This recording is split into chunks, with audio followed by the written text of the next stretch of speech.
I'm Victor Kipkorir from Kericho County, Kericho High School. So with me here are 8 guests, and I'd like to ask Felix Omondi to ask the first question to the Cabinet Secretary, Education, Dr. Amina Mohammed.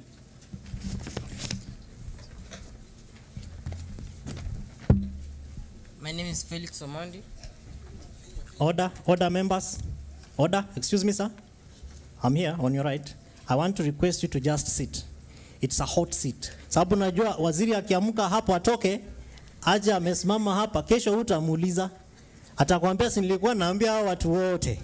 This is your conversation. Forget about these people, okay? Focus on. Hata ukitaka kuweka kiti hapa umuulize vizuri, fanya hivyo, okay? So focus on. Ama namna gani? My friend. Okay, proceed. My name is Felix Omondi, Siaya County, St. Mary's School, Yala.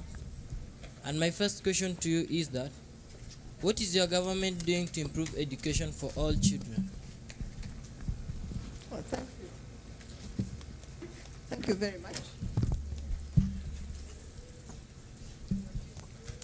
Well, thank you very, very much. My brother went to Yala, and so it's a school that I actually know well when I visited him. Since then, since my brother was there, we've done a lot to improve education. First of all, we've made education accessible, right? By ensuring that all children can go to school without having to pay a penny for primary schools, right? For secondary, we have free day secondary education. And for that too, children who opt to go to the day secondary school do not have to pay a penny to go to school. We have put in place a policy, textbook policy. And so I know that you have textbooks in school now, right? Which is something that you didn't have before. Now we have schools that even have more textbooks that they need, which I have said is a good problem to have, because then we can use those books for schools that don't have, books. But now we have textbooks, we have the free primary education. For secondary school going children, we even have the medical cover, right? So you don't have to leave school if you are not well. You actually get treated in school, and if you need to go to a hospital, then you're actually taken to the hospital by the school. Yeah.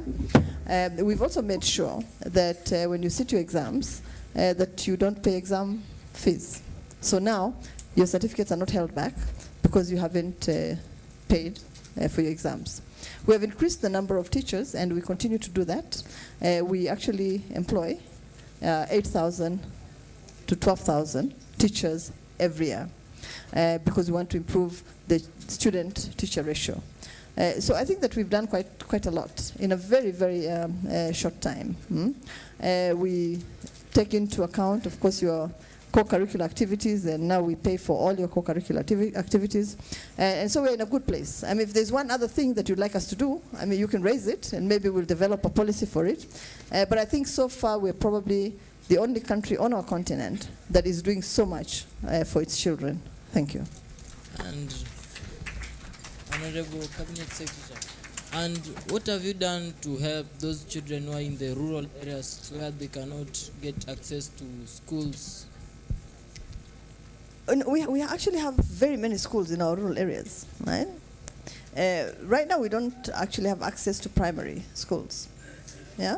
What we are trying to do is make sure that there's 100% transition from primary to secondary. Yeah?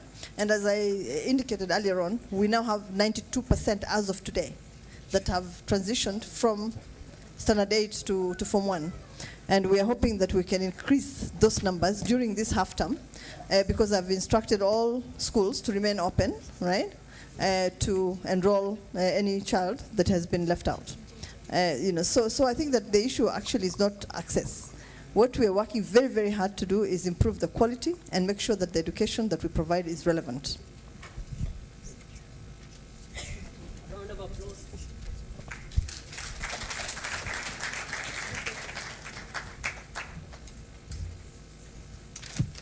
The second question asked by Jackie Samuel to the governor, Professor Paul Chipkwony. of Kericho County.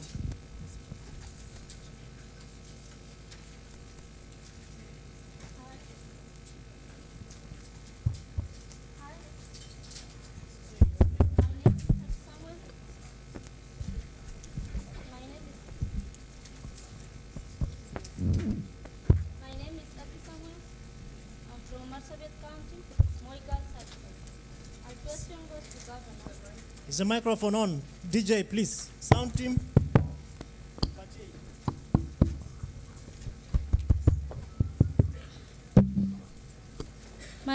My question is, what is the council what is the Council of the Governors doing to ensure all young children join pre-primary or nursery school? Thank you very much. That's a very brilliant question. And thank you, Chairman. He's from my school, Kericho High School. First of all, I would like to say that since devolution, Council of Governors has worked closely with the national government to make sure that programs of national government and those of county governments roll out smoothly and in harmony. Number one, you know, ECD, and I'll begin with ECD, which is a devolved function. Counties have built ECD centers, and I'm talking about close to 25,000 ECD centers. These never existed before devolution. In these ECD centers, before devolution, each caregiver was paid by parents, which was very, very difficult for most poor rural parents. So counties are now paying salaries to caregivers who have been employed, and we are talking about close to 119,000 ECD caregivers who are helping our children. Quite a number of counties are also working on food, school feeding programs to attract kids to go to school. And because of the school feeding program, so many kids have been attracted to go to school. In terms of transition, this is a matter that we are working jointly with the national government, especially this year. You've had Kericho has a transition rate of 95%. The 5% that we do not know where they are, we are working very closely with the chiefs and the provincial administration at counties to make sure that these kids, the 5%, who translate about 25,000, are fished out and sent to school. The other very important issue that counties have done to make sure that students go to school is provision of bursary. I will use Kericho as an example. For the last 6 years, we have given close to 700 million Kenya shillings to close to 180,000 students. So this incentive goes a long way to make sure that schools are easily accessible and kids are not stressed in terms of paying fees. So finally, infrastructure is also very important. Before devolution, some areas were very inaccessible. So counties have opened up feeder roads to make sure that access to schools is possible. As counties are also drilling water, they are providing water to communities, and most of the beginning point is schools. So kids have access to water in quite a number of areas which were initially difficult. Thank you. What about for the children with disabilities? For children with disability, the important thing that I want to say is that, first of all, roads are very important for them so that they can come out. Before, it used to be very difficult because some of the areas are quite difficult. So one of the things that we've done is to make sure that even the buildings, the county assemblies have legislated to make sure that it is possible for kids with disability to navigate around buildings. So that is a very important contribution of counties.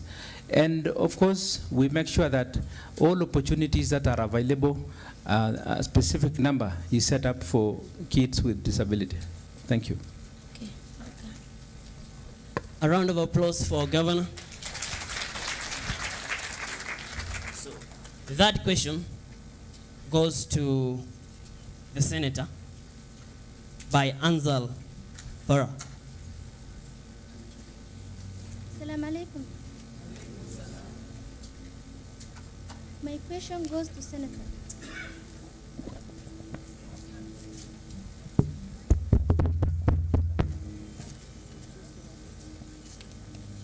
What is Senate doing to ensure all the children to have enough food?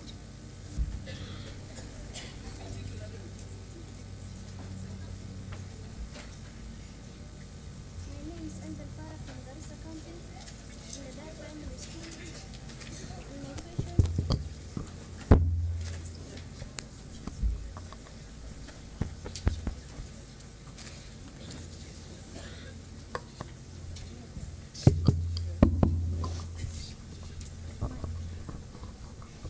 my name is Angel Farah.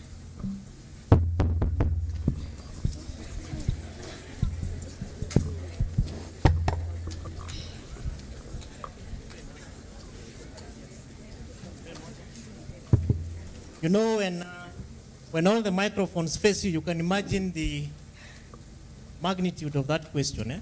Jaribu tena.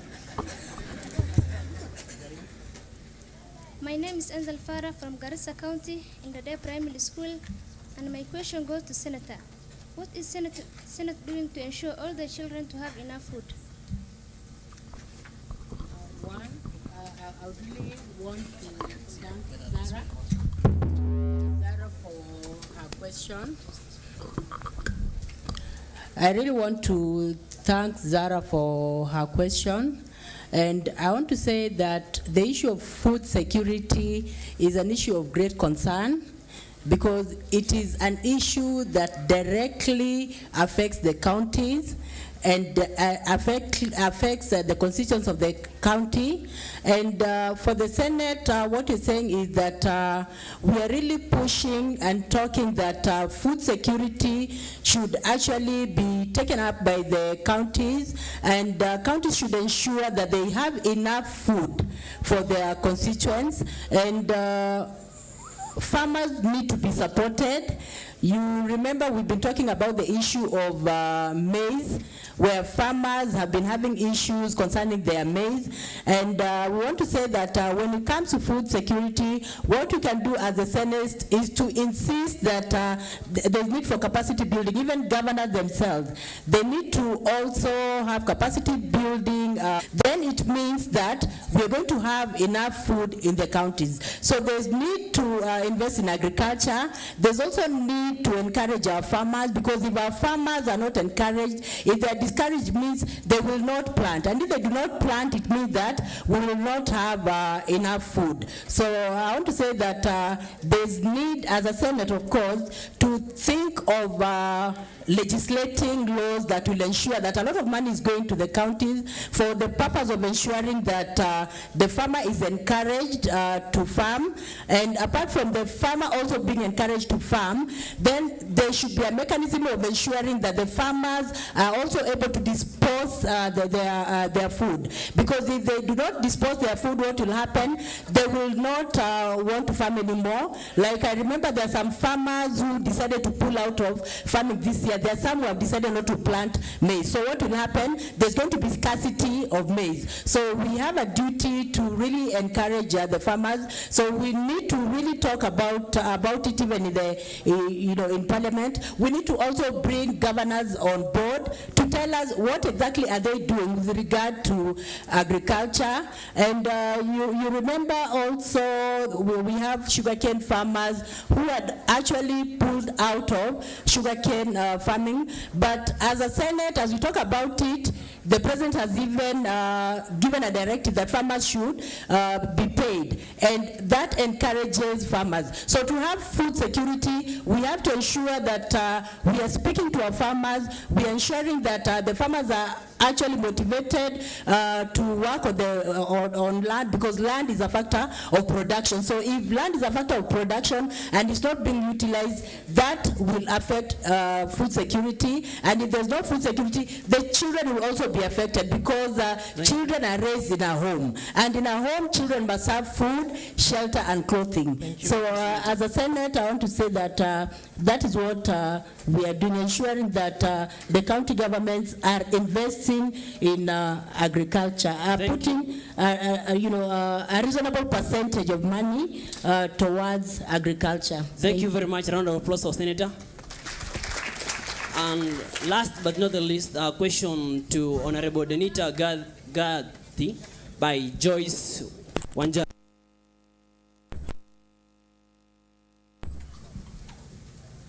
How can you consider evil children and enhance education? How can counties ensure children with disabilities access education? Thank you very much. Again, and thank you for the invitation. I'm the Member of Parliament representing persons with disabilities. And I really want to say that it is the county's responsibility to ensure that all children go to school. Let me tell you, where I sit in Parliament as a Member of Parliament, one of the key challenges that we know is that children with disabilities, in terms of access to education, are usually the last to get into school, and they are usually the first to get out of school. In case there is a problem with school fees, in case there is a problem at home, the parents usually prefer to make sure that those children without disabilities are the ones to go to school at the expense of a child with disability. So in Parliament where I sit, through various legislations, we are trying to ensure that the various counties that we have ensure that they prioritize. And I'm happy that the governor of Kericho is talking about infrastructure. Counties have a responsibility to ensure that infrastructure, the roads, the feeder roads where a child with the disability can wheel himself from the house to a school and access education. Madam CS, I think we want to also seriously look at the issue of inclusive education. How can we ensure that inclusive education is promoted in this country? Inclusive education simply means children with disabilities and children without disabilities learn in the same environment. Children with disabilities and those without disabilities can actually be in the same learning environment where they are interacting, where they are growing together, so that we reduce those chances of discrimination. So those are the kind of laws that we are trying to say, and say, Madam CS, that even from this conference, that if this conference of this nature, that conference that we are having can be in Mombasa, or can be in Kisumu, or can be in Rift Valley. That is the way we are talking about devolution, so that these benefits that we are having can actually be felt down in our that is the spirit of devolution that we are talking about, so that we are enjoying the fruits of devolution. And even from here, lastly, if we are living here, and as a Member of Parliament, of course I'm going to put legislation to ensure that every county has a children's parliament in the county, every county looks at those issues of children in this country. Thank you very much. Thank you very much. So the second question to the last is from the President to Honorable Omar of UNICEF.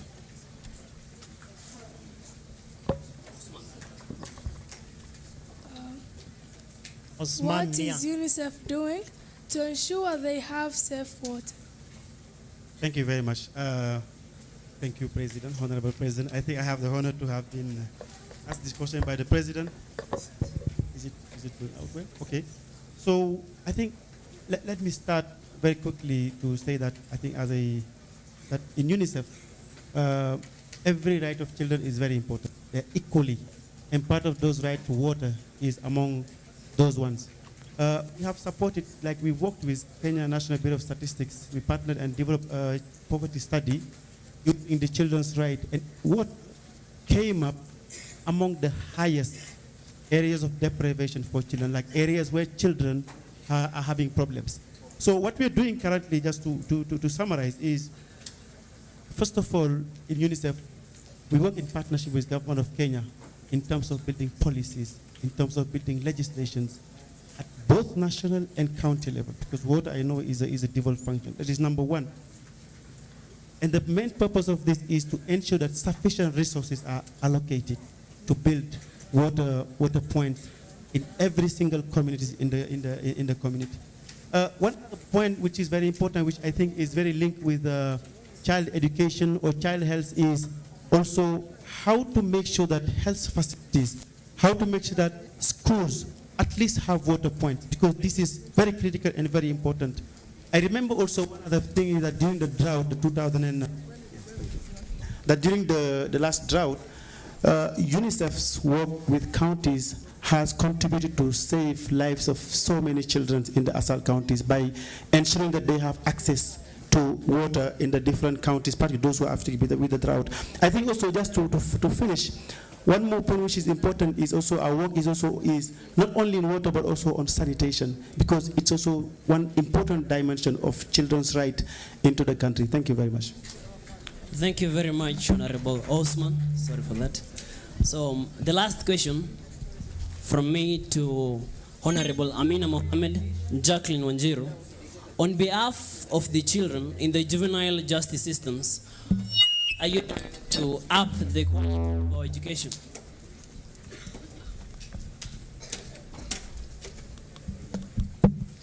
Well, thank you very much. Very good question. It's something that is very, very close to my heart. I think that during the years that they're in juvenile school, these children should be given all the opportunities, right, to emerge out of juvenile schools into our integrated and normal schools. So it's something we are working on. We are developing a policy on it, and during the launch of the policy, we will of course invite these children from juvenile schools so that they can be present with us. But we'll also be asking them for their views as we develop this policy. But it's something that is really close to us. It's something that we've been talking about at the ministry, and it's something that I hope in the next few months we'll be able to put to rest. Right, know exactly what we want for our children in these schools, and I think the policy will guide us on how to support these children so that they can get out of juvenile school into other schools. Thank you. Thank you very much. Thank you very much for our guests, and a round of applause for them, please, as they go to sit down. Let me welcome back our moderator for the day. Thank you so much. When you see the CS in such a hurry, you know that things are not very good. But Madam Waziri, do you mind having a group photo with the panelists? Kindly. Yes, just back here, please. Thank you so much for accepting. Mheshimiwa, you are now disadvantaged, but we are learning some very good lessons because we didn't provide for a ramp, but we... Naomba turudi kidogo, tupige picha na waheshimiwa. So after this, ladies and gentlemen, we'll also have a group photo outside close to the VIP tent. Yeah, let's tusonge hapa. Madam Jackie, you don't want to join us? I think it's okay that you join us. Where is our chair? Mukami uko wapi? And Lilies, of course, definitely. I wish this podium would fit all of us. Sisi sote tungekuja tusimame huku, but we are going to provide an opportunity outside. Chini tena? Simama hapa. Isonga tu hapa. Alafu kanyaga hapa. That's fine.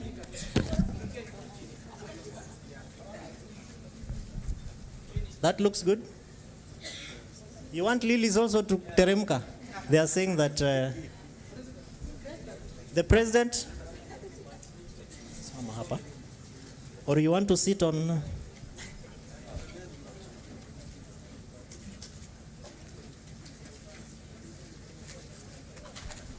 There are people who are coming to photobomb, so that means we finish.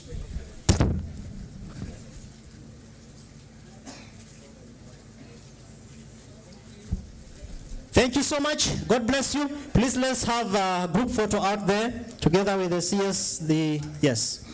Naomba tuketi ili we arise as we allow the CS to leave. She'll join us outside there together with the governor and all the other leaders. So this kind of panel is going to be, what we have just seen is going to be the characteristic of all the other panels led by children, moderated by children, and it's really going to be quite an exciting conference that is going to be put forward by children. So if you have any suggestions, something that we need to learn from, any pointers that we need to take, we are very much open to those new ideas. Thank you.